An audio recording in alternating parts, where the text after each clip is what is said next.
Hello ladies and gentlemen, I'm your host the Caffeine Gamer and this is Your Quest is Over, where we take a look back at games of generations past. At the time this video is uploaded, we've reached the 25th anniversary of one of the most recognized mascots in video game history. That's right folks, we're going way back to the very first Sonic the Hedgehog. Back in the late 80s, Sega had already made somewhat of a name for itself with the launch of the Master System. Although Sega had released consoles and home computers prior to the Master System, this particular console was built as a rivaling system to the popular NES. In the end, the Master System failed to snatch any larger portion of the console market. However, it saw surprising popularity in Europe and Brazil, so more than anything it had made the Sega brand recognizable across the world. Throughout 1988 to 1990, Sega launched its most successful Nintendo competitor, the Sega Mega Drive, or Genesis if you live in North America. It was the second console to launch in the famous 16-bit console war, hitting store shelves roughly a year after the PC Engine in Japan.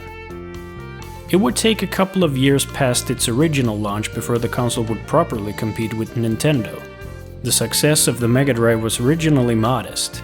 While it didn't gain the traction in Japan and the US that Sega desired, due to the popularity of its predecessor, the Master System, the console was quite popular in Europe. Its capabilities were marketed as being like playing arcade-quality games in the comfort of your home, a sentiment that was perpetuated by its many ports of popular arcade games. Although Sega had become a worthy adversary in the console market, they lacked one important ingredient to the Nintendo success formula: an established mascot with a popular system seller game. Nintendo's first-party Super Mario Bros. Games were hugely popular, and more than likely a cause of a lot of hardware sales. Sega had tried a few different approaches to rival the popular plumbers, but none of them really stuck. Sega's in-house development team AM8 eventually sat down to draw up a multitude of concepts for a Sega mascot to use in a future flagship game. One of the concepts, drawn by Naoto Oshima, was a teal hedgehog with red shoes called Mr. Needlemouse. This particular character stuck with the team and won the concept contest, and with a bit of refinement, he eventually became known as Sonic the Hedgehog. Another concept for a hero was an egg-shaped man with a large mustache, also drawn by Naoto Oshima. He didn't land the leading hero role, but the team liked the concept so much that he was reworked into the game's villain, Dr. Eggman. The character concepts were worked into a game prototype being worked on by Yuji Naka. He had developed a demo for a platform game which featured smooth movement along slopes and hills. Oshima's characters and Naka's prototype were paired up, along with levels designed by Hirokazu Yasuhara. Sonic was changed into a slightly more blue hue to match Sega's logo. Japanese pop artist Masato Nakamura, of Dreams Come True fame, joined the ranks too, providing the game's iconic soundtrack. Several more concepts were considered for Sonic's character, including him being the singer in a rock band and having a human girlfriend called Madonna. Perhaps thankfully it was decided that Sonic Team would keep his image more simple.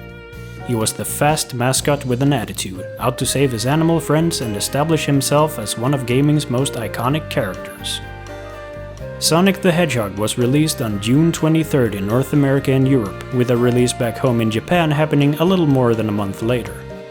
The popularity of the Blue Hedgehog greatly contributed to the Mega Drive eventually outselling the Super Nintendo by a 2-to-1 ratio in the US, going as far as claiming 65% of the market share of 16-bit consoles in January 1992. But we're getting a bit ahead of ourselves. Let's instead look at how Sonic the Hedgehog holds up and what made it so special in the first place. Sonic the Hedgehog revolutionized the platformer market with its many unique features, some of which were thought to be impossible on the Mega Drive hardware. Sonic was the fastest platformer hero yet, running smoothly along slopes and loops and spinning through tubes. Its momentum-based approach to movement might have taken a bit getting used to for platformer veterans at the time. But through mastering its tight, responsive controls and learning its many levels, it was possible to blaze through the acts at impressive speeds. Its unique visual style and impressive technical feats like multi-layer parallax background cemented its place as one of the most awe-inspiring games of its time. Finally, Sega had a proper mascot and a massively popular one to boot. Other than its timeless visual appeal, does the gameplay still hold up after all these years and sequels? Granted, the sense of speed and Sonic's abilities were expanded and improved upon in the later Mega Drive games. Even taking this into consideration, for being a first installment especially, Sonic the Hedgehog holds up really well, even without the signature spin dash. The stages are vibrantly colorful and cleverly designed, all of the zones standing out with individual traits and interesting layouts. Even Labyrinth Zone, the first among several infamous zones that are largely played underwater, has a unique identity and manages to still be quite fun. The only zone that really stands out in a negative sense is the sluggishly slow Marble Zone. I understand that Sonic Team were experimenting with the whole concept of what Sonic was, and the design itself of Marble Zone is not too bad. The special stages are not the best iteration either, but as a side note, for the first special stage, if you're playing the original Mega Drive version of the game, it's possible to just lay down the controller and wait to control Sonic until you're in the Emerald Chamber of the stage. He just rolls on down into the chamber by himself. Although it lacks some of the spectacle and power-ups of its Mega Drive sequels, Sonic the Hedgehog is still definitely a fun game to play. In fact, the older I grew, the more I could appreciate just how technically impressive the game was for its time. It set the bar high for fast platforming action for the years to come. A bar that I'd argue that the Mega Drive sequels raised even further. I could go on for way too long about Sonic the Hedgehog and the game's development and impact on the industry, but before too long I'm going to run out of footage to show in the background. So I leave you all with this. If you're itching for some nostalgic, colorful platforming fun, the game is available to buy in several app stores and on Steam. A copy of the original version won't put any significant hole in your wallet either, and it's usually very easy to find a copy complete in box.